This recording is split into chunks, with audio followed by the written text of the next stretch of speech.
En tout cas bazo c'est la kokufa bazali. Donc il y a que les lois ils ont gagné en politique au sein de ça va cadeau. Mais je ne comprends pas pourquoi est-ce qu'il faut payer ça cadeau belé pour la politique. Non, payer ça cadeau. Moi je ne peux pas étaler mbétu pour yo là. Non, soit natiko mata na mkongo na po mata. Non. Donc la politique ça va régler là. Il y a une stratégie pas dans la politique. Donc nous avons un problème na CPI na casse na question na tuninga ke nani ba osale ba croque en jambe. Ba bo ke ba po de banane. Est-ce que ngabiga ke muto bazo sala ndengwana azana difficulté. À cause de la difficulté, mettre la question au Yobatoi, il est parce que au PC sauf matière, mais il est trop direct. Dans le but qu'il y a un bloqué, la personne mise à Kabila. On va changer, on va y aller en caméra. Tu es bloqué, l'institution marché. Tu es bloqué, bambon, on va sur la caméra. Dala, au moins, il y a ça la paix divorce. Au moins, il y a un contrat de travail, ça la paix licenciement, ça la paix démission. Ils ont interdité. Vous comprenez? Ils ont interdité. Loi ils ont reconnaître divorce na libala oyo yo simbate. Loi ils ont reconnaître pas employeur azwa unilatéralement décision pour rompre des contrats sur les simbate. Loi ils ont reconnaître pas employé asko sa démission sur amoni kezo simba na ngote. Bosiko nini bazo pekisa. Nul ne peut vivre intérieurement dans l'indivision. Nous devons vivre gars au fani place moto CPA no fandi kaka. O libalo na linga ngote mona liboso aye. Libalo na linga ngote mona mibala aye. Libalo boko mina 10 linga ga libala ngote. Faut tirer les conséquences. En tout cas, c'est le moment pour tirer les conséquences. Bon, c'est la 2023. Bah, tu as des personnes qui sont direct, qui répondent à direct. Bon, c'est la 2023. Sinon, vous allez vous retrouver seul. Et vous retirez la binomo, vous retirez tout ça combien de temps. Bah, tu as un simana au tourner pour nous zati. Vous comprenez? Parce que nous avons se décourager là-bas. C'est le moment. Dans la vie, causer la tarte pose la décision.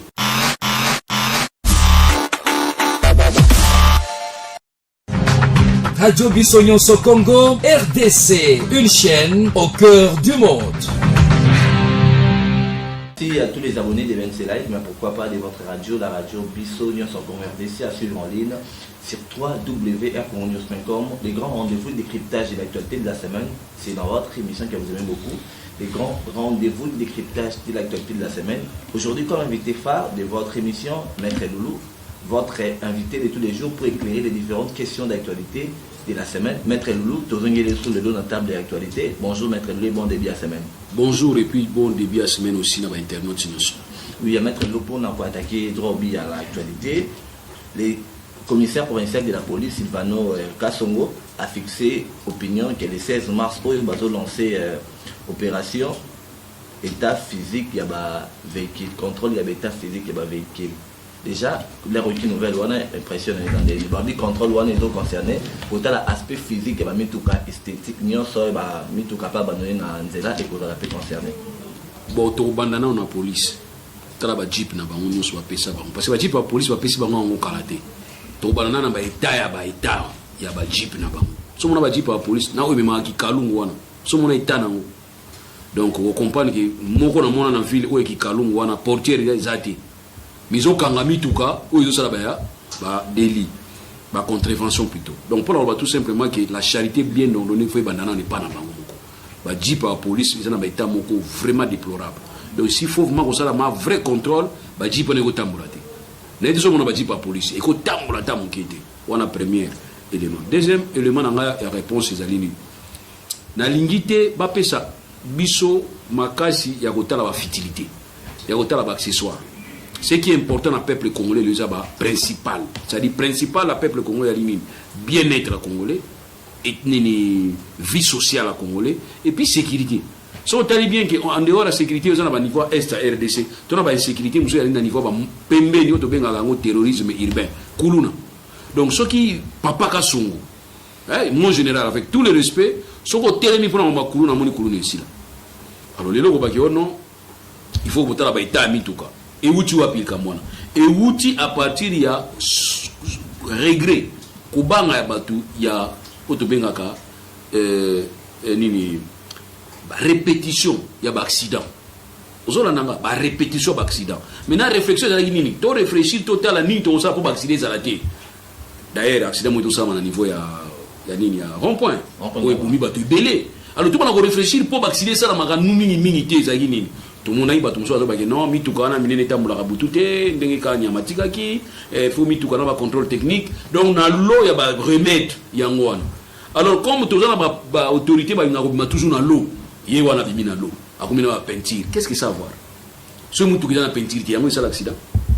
Ce qui est dans qui ont été, oui, il y a un accident, mais est-ce qu'il y a un raison à mettre tout ça dans l'accident? Non. Alors toi qui n'as pas de moi j'aurais préféré qu'il y ait un malé. Quand non, tu peux suivre nos campagnes une année, bon, on s'habite tout à bino, bitu à faire la boye, bon, qui n'ont pas pédagogique, bah démarche pédagogique. Mais ce que je regrette souvent, mini pas il est toujours utilisant les muscles.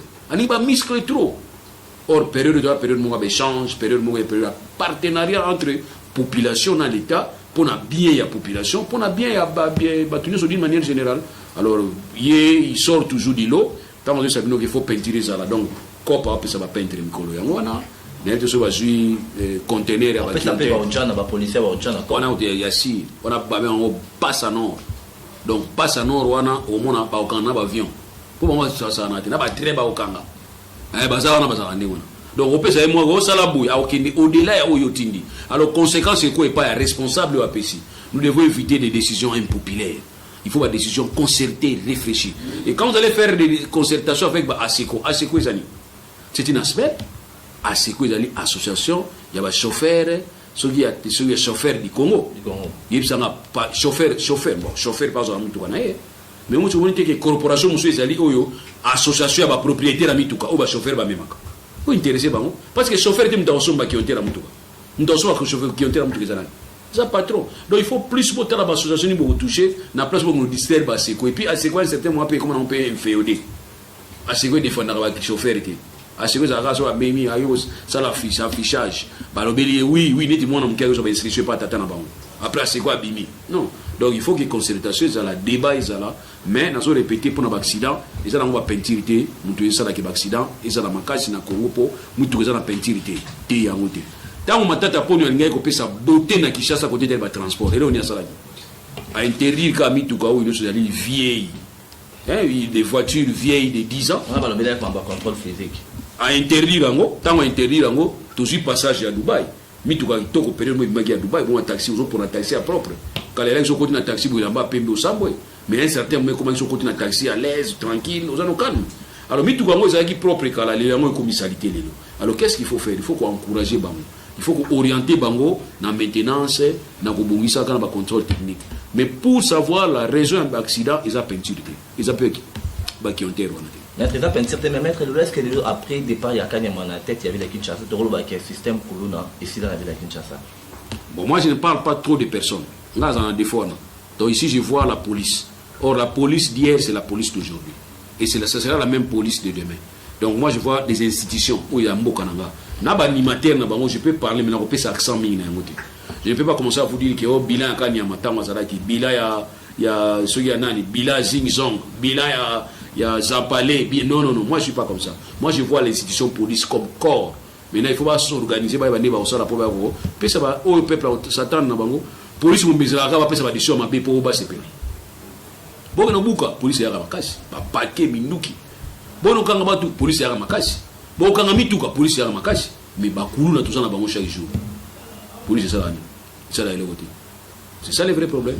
C'est ça le vrai problème. Maître Lolo Maïkamer a fait une déclaration qui a interpellé le président de la République après meurtre à Vesper Yaouni. Alors qu'il faut le chef d'État s'impliquer personnellement pour un commissaire coupable de meurtre à Vesper Yaouni. Est-ce qu'il a attaquement fait direct vis-à-vis du chef de l'État déjà ou au lieu de s'attaquer dans la justice congolaise parce que tout le monde verra bien que la justice est indépendante. Pourquoi adresse mon corps direct vis-à-vis du chef de l'État? Bon, il y a droit international et relations internationales, deux cours différents. Droit international, tout ce qui est principe pour la justice internationale de manière générale. Mais dans le cadre de la relation internationale, dans une relation, il y a toujours ce que nous disons rapport de force. Donc, si tout le monde il y a le Windéwana, il y a l'ambassadeur des États-Unis. Il y a des ambassadeurs à Botswana, ou ambassadeurs à pays chez Selwana. On se permet de faire ça. Donc, ma casse n'a pas c'est moi j'appelle toujours l'impérialisme. Donc c'est ça. Mais toutefois, banquette, on a besoin de banquette. Parce que il y a des enquêtes de la justice congolaise. Banquette, puis ça à niveau de MONUSCO, ça la banquette. Donc s'ils ont des informations, tout la déclaration, ça la déclaration, na place ba tchaka ba tout le monde moi moto moka muke ba pelisi après ba zongi donc ba pesa biso vérité nani abuma so dans l'information ba pesa biso et dans ma BT et aussi na ngosenga pe na bino après c'est à RDC so moi na France ba scoop monsieur bi mariza ba média au mona ono selon nos informations information exclusive RFI donc c'est ba sali banquette na bango lelo yo ba journaliste et ya RFI ba kufaki wana réalisateur wana lelo RFI elobela ngoti lelo ba enquête ba sala banquette basala ka puis ba PCB moi partie à banquette bazo livrer pe donc bien pour ça là vous avez pas journaliste ko la bango non bo sala ka pe ngo vous sali banquette ba auto benga ba journaliste d'investigation vous sali banquette vous publier malheureusement binonde vous en a problème parce que apoto bakanga bango te rare yo ba kangi journaliste moko français pour aluba ki likambo ya kanisa ki c'est rare pays na biso da kanji ba il y a prise en charge économique de l'état na ba médias congolais je crois que jour mais l'état congolais pour chambo on a presse congolaise je crois vraiment pour la sauter mais mettre pour tout un peu trop bien on a question bien au lobby na au profiter les par rapport il y a au lobby il y a opinion parce que objectif je vois pesa bino mbongo ndebo koma au chambongo na médias congolais débattre que bah journaliste c'est vraiment vivre on a des gens qui vont s'impliquer activement dans ma réunion sans pour autant baluka bimon lucratif je crois qu'ils ont un peu parce que on est comme si voilà tout la mettre parce que vous voyez que c'est question RFI mais RFI mettre RFI a prise en charge par Union européenne. Ça ne voulait pas dire que quand on vous prend en charge, il faut éthique et anthologie pour l'homme. Non, c'est pour dire pour qu'il y ait enquête, il faut des moyens. Et moi, il y a facilement. Il faut des moyens. Donc ça dit quand on vous donne les moyens, on vous bloque la bouche. Non. Non, maître.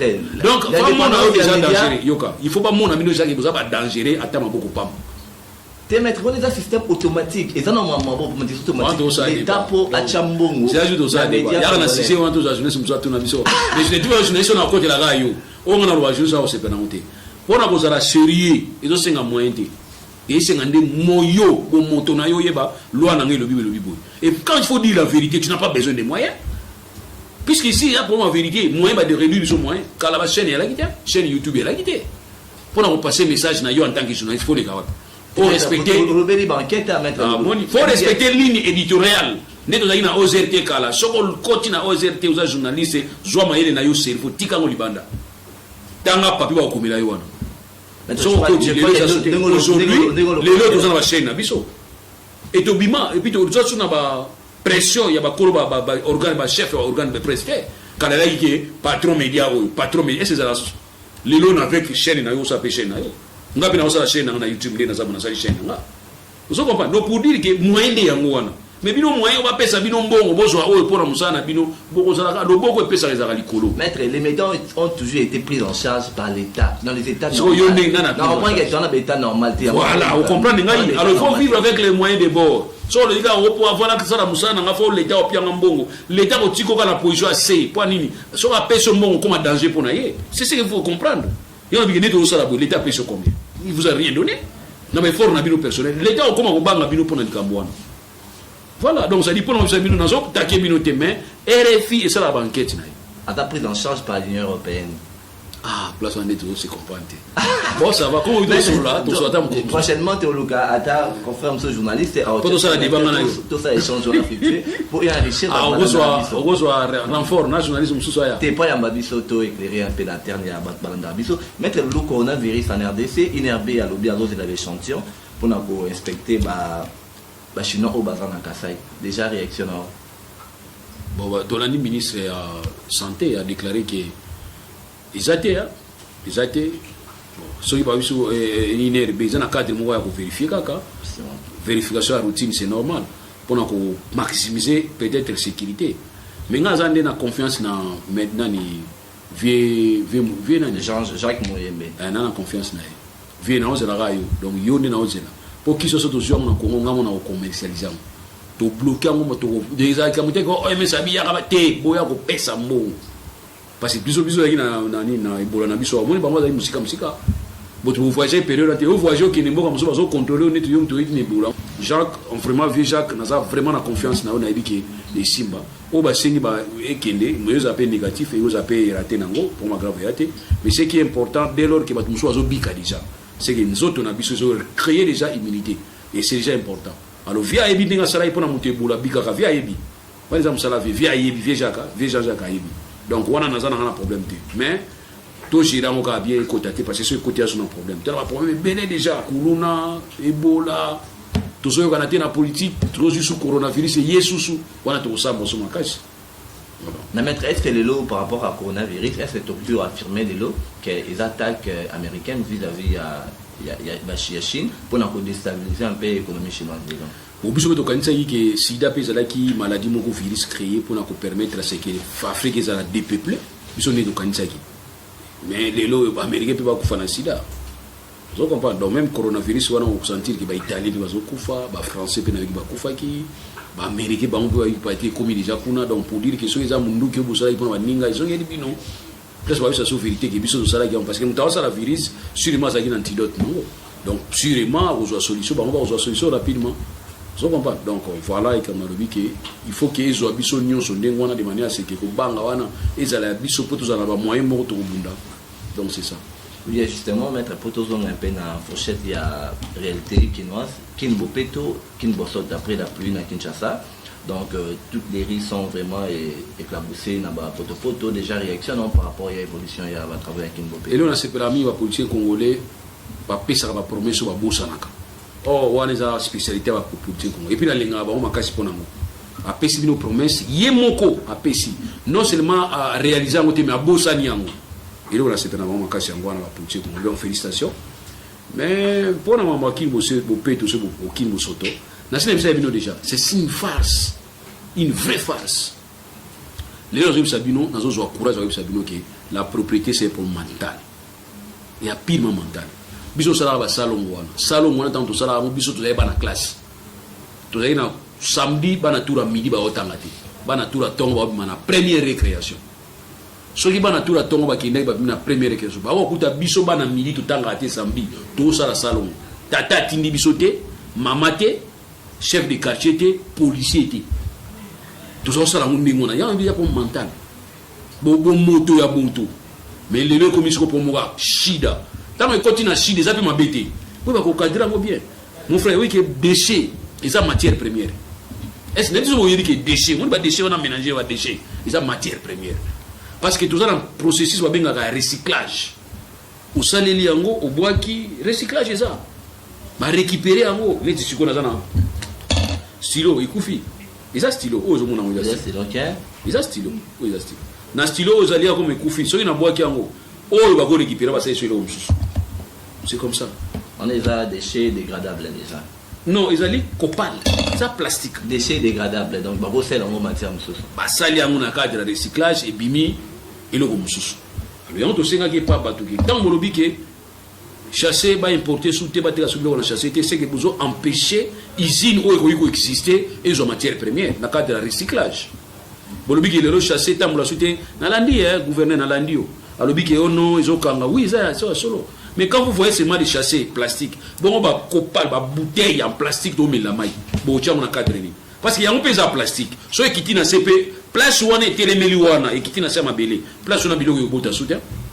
Mais, dans la fois passée, tout Afrique ici, tout le monde place, bazo ramasser en haut, bazo kanga yango, ba jita minene, bazo s'en usine, ba olamba yango. Est-ce que vous voyez que compagnie moko yakiao? Pour ça, on a quatre incinération, va récupérer, va traiter, va déchets, va taler, va faire le recyclage. La compagnie on a pas exister. Et c'est là qui va condition, va contrôler les bossos, va continuer à bien, va associer. Bon, vous avez nous associer, faut un apport na yote. Oh non, on a pas dans un conduit, apport na ngwana. Tala mi yibi musutu zana. Et les sociétés les salamate. Or société on a soki salamaki et nous créer biso trois impacts. Premièrement, impact à liboso, pour préserver l'environnement. Deuxième impact, les alinines, bana bazumisala. Troisième impact, les alinines. Ils ont intérêt au yako futa ba impôt, ba redevance. L'État-Unis, pour créer richesse, mususu. Mais bango alobi que basa associé, ba yeka na mituna bango minene. Vous comprenez? Alors c'est regrettable. Et on te dit bon, on est école n'engini. Bon, et tom, itambo le kemusikate. Et on te signe pas ya gouverneur. So lingi ba ide yo kabaninga. To bani ko yebisa bino ke kini bo peto izali assainissement. Or assainissement, tu as un expert assainissement. So qui ministère il y a aménagement du territoire. Vous comprenez? Ministère d'aménagement du territoire na kati nango, ils ont moi cellule d'assainissement ezali. même na niveau ya ministère environnement assainissement ezali bato batanga nini basala ministère ya aménagement et territoire géré par le ministre âgé Ajmate Mototo. Bon yo ndio bakoma ba na pesa quoi comment ministre pour comment on peut ça. C'est l'institution qui m'intéresse, pas l'individu, pas l'animateur. Ouais, il y a les cas institution otikala. Alors ba expert bazana kati et vous permettre biso to zoande ba vie na bango ni to ça. Comment on est aussi là. Na pesa exemple mingi ba mabende. Muni mabende ba camion izara na kalanzela ba camion kufa boyi bien non. Est-ce que muna ngoso izara soute. Biso na quartier to welaka e bende na petit moka moke petit to la différence ba 15 ans. Biso dans to botamaka petit na botamaki te. E bende to zo saka na mutuka petit na lele comme yayi. Ba no yebise bo petit atombo ko na ba paquet petit akimisa ba vie. Petit ateka e bende na zo là. Donc pour nous ba lelo e comme cop. Alors beaucoup ça peut ba chasser cop. Beaucoup ça peut ba ni na copal wana cop. Et permettre biso bazwa yango bazunisa ngona ba izib ba sala biloko mususu. Au moment qui toujours résoudre le problème environnemental et puis toujours créer richesse et puis toujours créer emploi et quelque part peine emploi de créer on a l'état qu'on va intérêt na ba taxe na ba impôt bazal limité au moins bazal limité limite na baza gani o to ko kanga futa mande pas poser un souci amende makasi donc yo ma souci no ka amende souci na yo ndenge za boza amende non bon travailler de mituna bino pour permettre besoin solution les lobo biki bo bingala wana ba mère ba monter ka libanda ba tiki na kati na sina lobango combien de fois na mission na libanda ngoteka combien ono na linateka na libanda pour nini pour ba client ba ya mingi libanda to ni ngoteka libanda donc c'est un intérêt oui au futa $5 frais étalage pour teka libanda bon yo na kati comme ba client ba ya te au futa 1000 francs congolais inverse au salam ba to libanda ba kota na kati siri ba tige bino nzela na bino za dégager mais mboko na biso ba to baza awa bo fani pe na ba poto nga kama wa miso wa fana na poto neti bino fana ba poto te c'est fana ba poto wa mboka so fani ma poto ya malunga ba poto ke ba vrai poto osani oyo moni na poto yango mi ma pa na biso mais bozo même pas 1% ya obino mona na poto c'est vous ba sorceller vous êtes des sorciers ya na biki ngai pona ngai na dutaka mingi na ba animateur baza quelque part baza limité baza trop limité yango moni quelque part bazo ba décision était impopulaire décision mo même yemo bazo kabo siko lelo moni mituka etamboli le transport ya passe. Justement, mettre toujours dans le cadre de la relance économique. Oui, la passe pour pas car monsieur dans la peinture, dans mon on dirait terminé. Pour bien dans la peinture, dans le temps là. Ba musuba qui ont été les autos. Ah OK, était. Or soda o tini na nzela za na nzala. Otindi qui ne luka mitu kawana papa. O la ti cravate te chauffeur na okanga. O ba ba ma peinture te na commission ma cravate. Après la soba biso ni niveau non outrage na agent. On répond ngama be.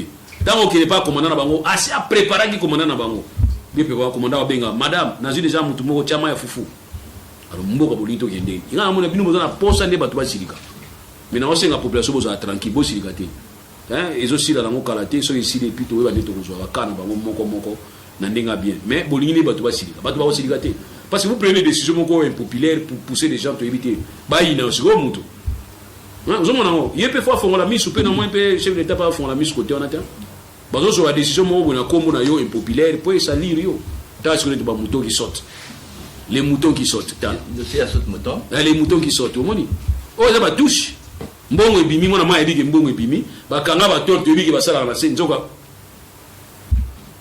heureusement boulane beta ki wana ikoisi ba torte moni ki yana ngo ba vide donc voilà oui mettre le lot parce dans le cadre toujours la relance économique. Un ancien directeur du cabinet à mine à hydrocarbures a commédé le président de la République qui est très manquant par aussi la relance à Yamiba. Lelo a énuméré ma point Misato, il est très important. Abi Miba ils voient qui chute par rapport à voir le journalier il y a des diamants, na retard il y a technologie, il y a l'équipement et puis endettement excessif. Ils ont nagé à 400 millions de dollars. Se pose la grande question, comment faire pour relancer cet actif minier? Ah mais il faut une réflexion, il faut vraiment beaucoup de réflexion. Ce qui a zaki directeur à cabinet, puis ça il va conseiller en vente quoi. Après on va aller à Longwe, je suis sûr qu'à Longwe. À Longwe déjà. À Longwe donc c'est ça. Nous t'avons ta dame à mon athée, télémime donc ça côté à la gauche, bête à la droite, ça va monde. Mais ce qui va aider dans ce PC madame va tenir compte de vous. Mais ce qui est vrai, on a vu ce poteau va relancer côté talimine, côté talimème pétrolier, côté tali forestier. Nous devons être capables de recommencer à l'État, il y a la paix agent économique. Donc l'État faut comment il y a mon terrain.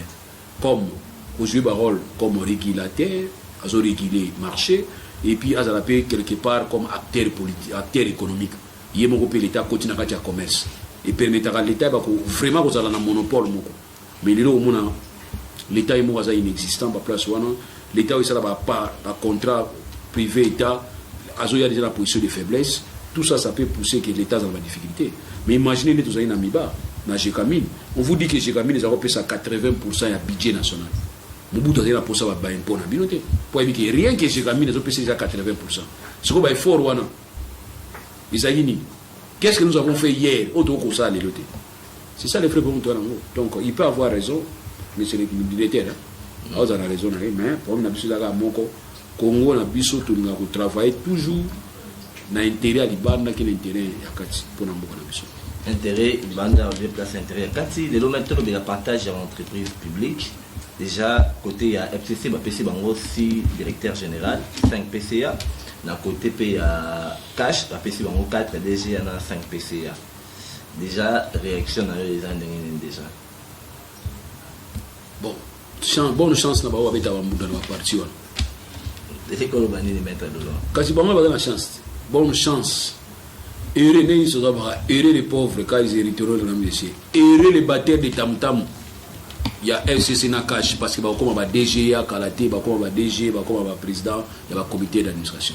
Ça sera comme ça. Donc beaucoup on a besoin de quitter dans C trop, tout qui est dans C. Or il faut penser à notre compétence, une chose de pointer peut-être ça même appel d'offres. Parce que moi, en place, je suis conseiller financier, tout le directeur financier, appel d'offres, il y a des gens qui sont qui si vous êtes en classe, vous êtes doctorat en droit, vous êtes licencié, il faut pas mon il faut être dans la partie politique. Donc, heureux dans la partie politique, comment INC est un partenaire allié à IDPS. Et Vital Kamerhe, c'est lui qui a cru que le candidat où l'UDPS a présenté Félix Tshisekedi a la chance. C'est la raison pour laquelle le moni Vital Kamerhe a été associé à lui. Les lois commis, il y a un niveau de partage. Vous comprenez? Ce qui est dit, il y a un UDPS. Nous avons bien été. Vous comprenez? Tout le monde a besoin de Tshisekedi pour y avoir président. Pour moi, le président d'Afrique, il y a un côté. Il y a un positif. Comment le président d'Afrique a une minute comme un milliardaire. Tout le monde a besoin.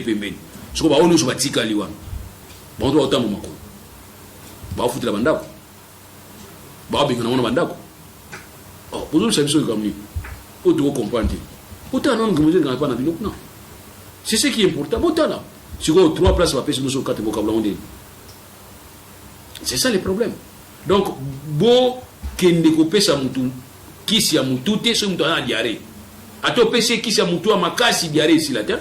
Parce qu'on a un problème, il faut résoudre pas dans et Vital Kamerhe doit avoir prêché pas Vital Kamerhe, ça tu as INC, on va se retrouver dans le compte INC, militant INC, mais bino ba militant IDPS va se retrouver pour pointer le Taliban, c'est que c'est la diversion. Vous avez besoin réclamer.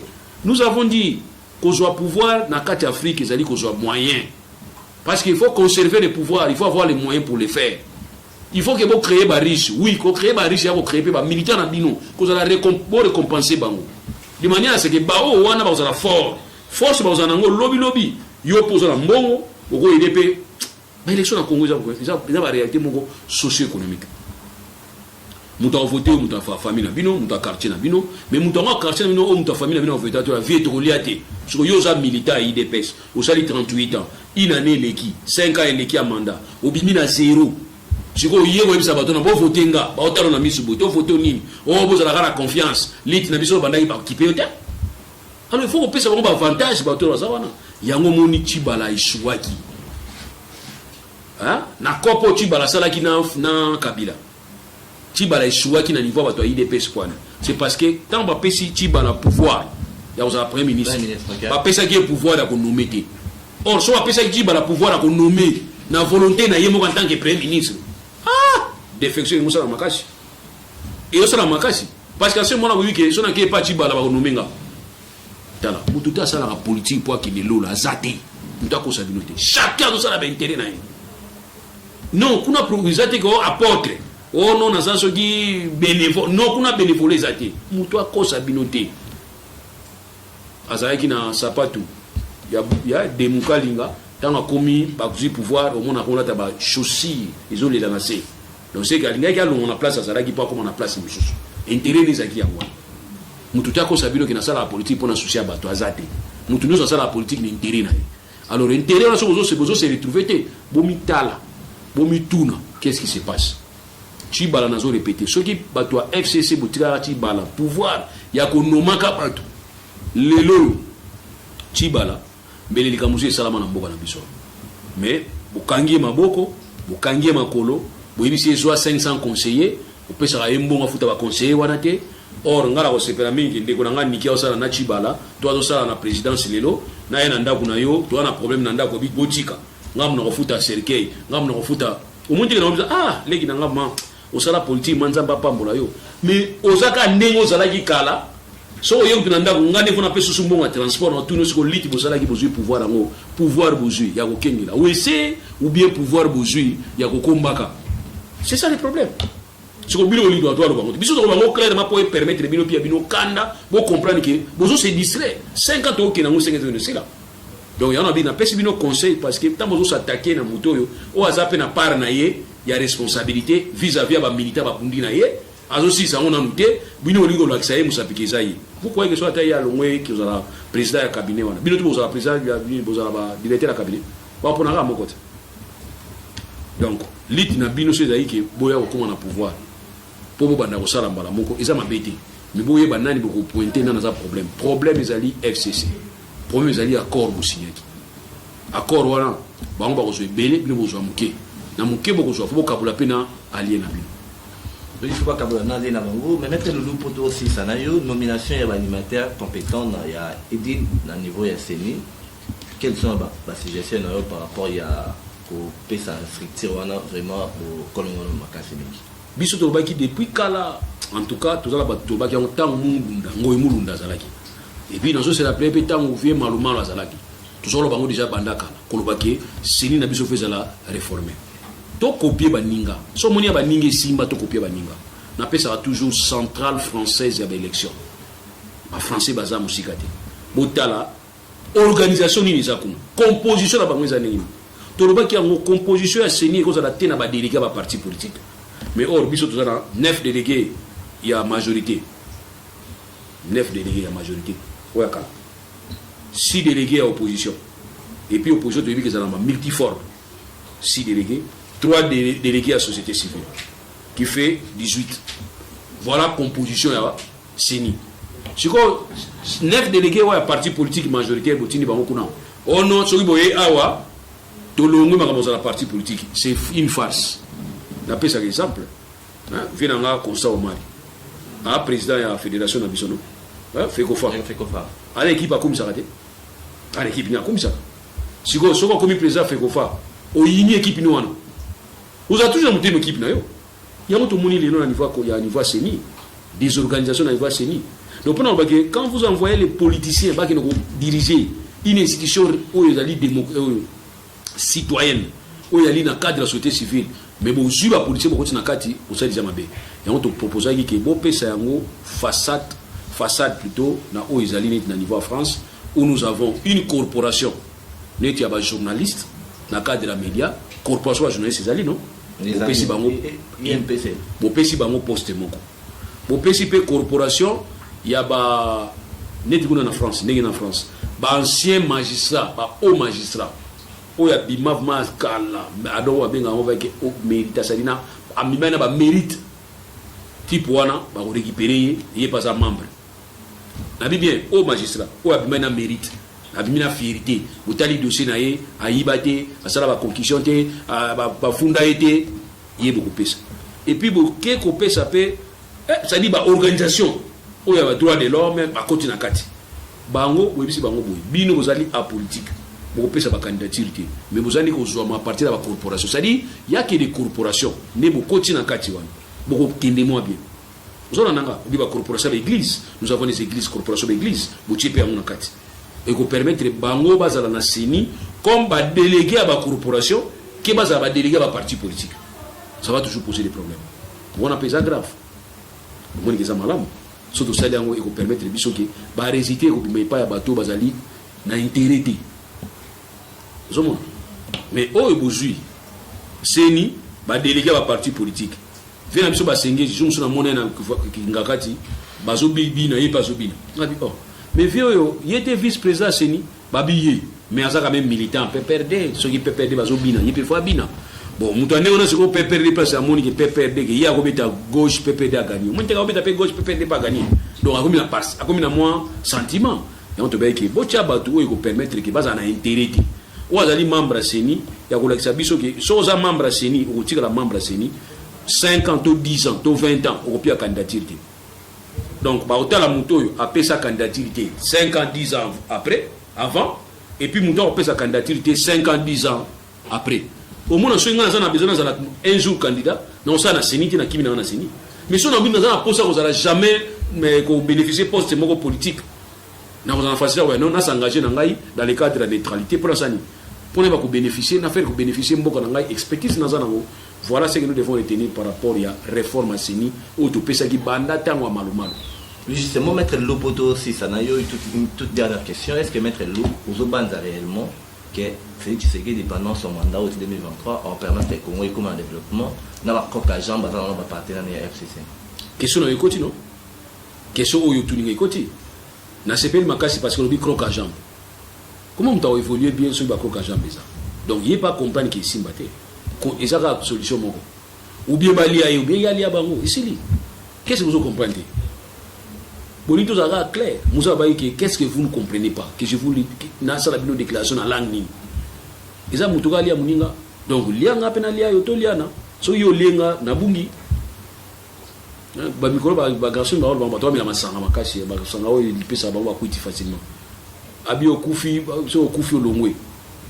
Bon, n'a pas tant à mon accueillant lobby. Bato Badring, Bamela Loto, Kobagi, Bamela. Ah, so Koufi au Longwe. Ah, en tout cas, bazo c'est la Koufa Bazali. Il y a que les lois, ils ont gagné dans la politique. Politique, ça va cadoter. Mais je ne comprends pas pourquoi est-ce qu'il faut payer ça cadeau belé pour la politique. Non, payer ça cadeau. Moi, je ne peux pas étaler bête pour yola là. Non. Soit natiko matana mkongo, on a pas mata. Non. Donc, la politique, ça va régler.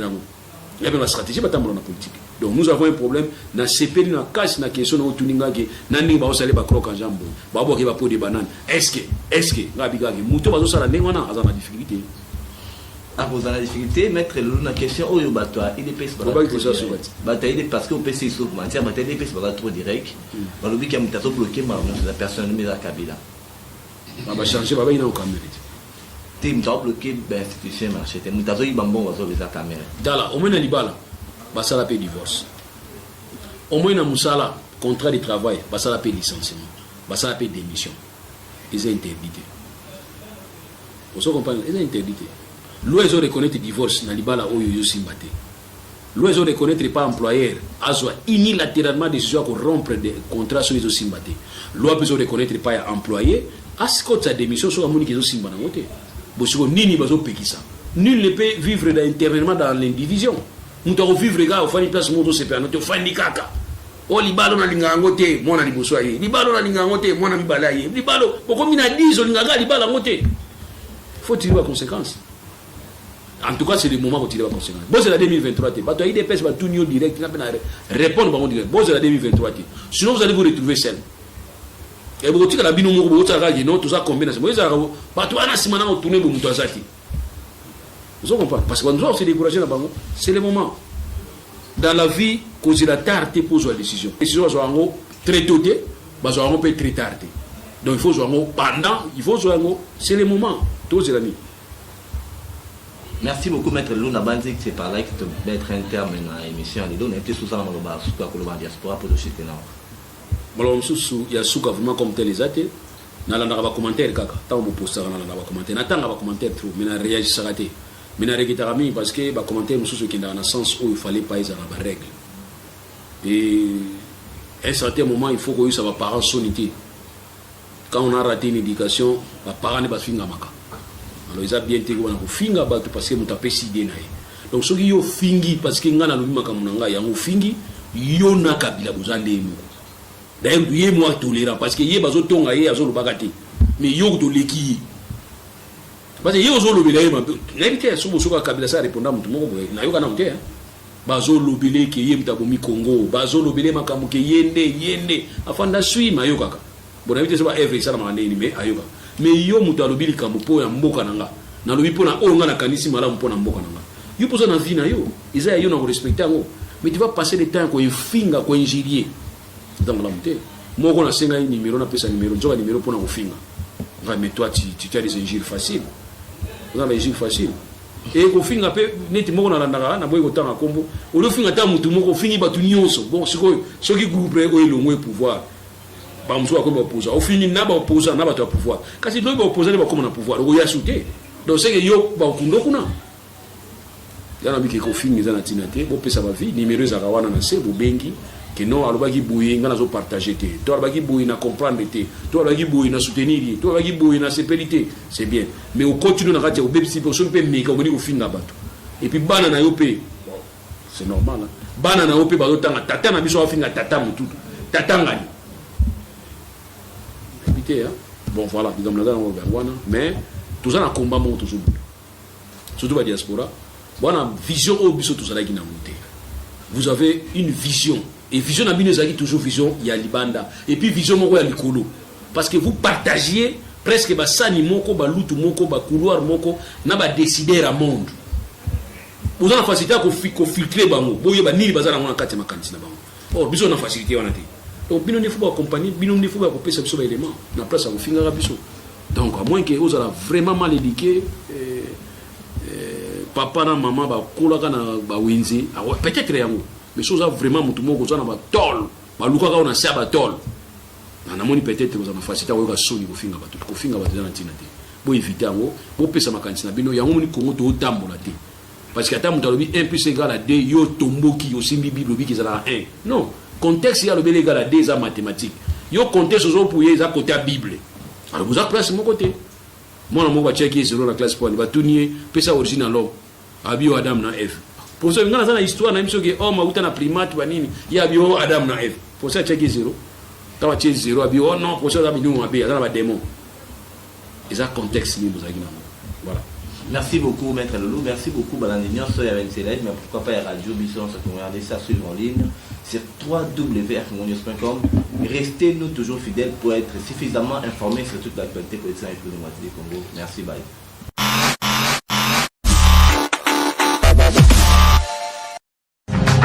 Radio Bissonyonso Congo, RDC, une chaîne au cœur du monde. Vous êtes sur la radio Bissonyonso Congo RDC. Oui, tapez www.radiocongonews.com, accédez dans notre site et avoir toutes nos informations.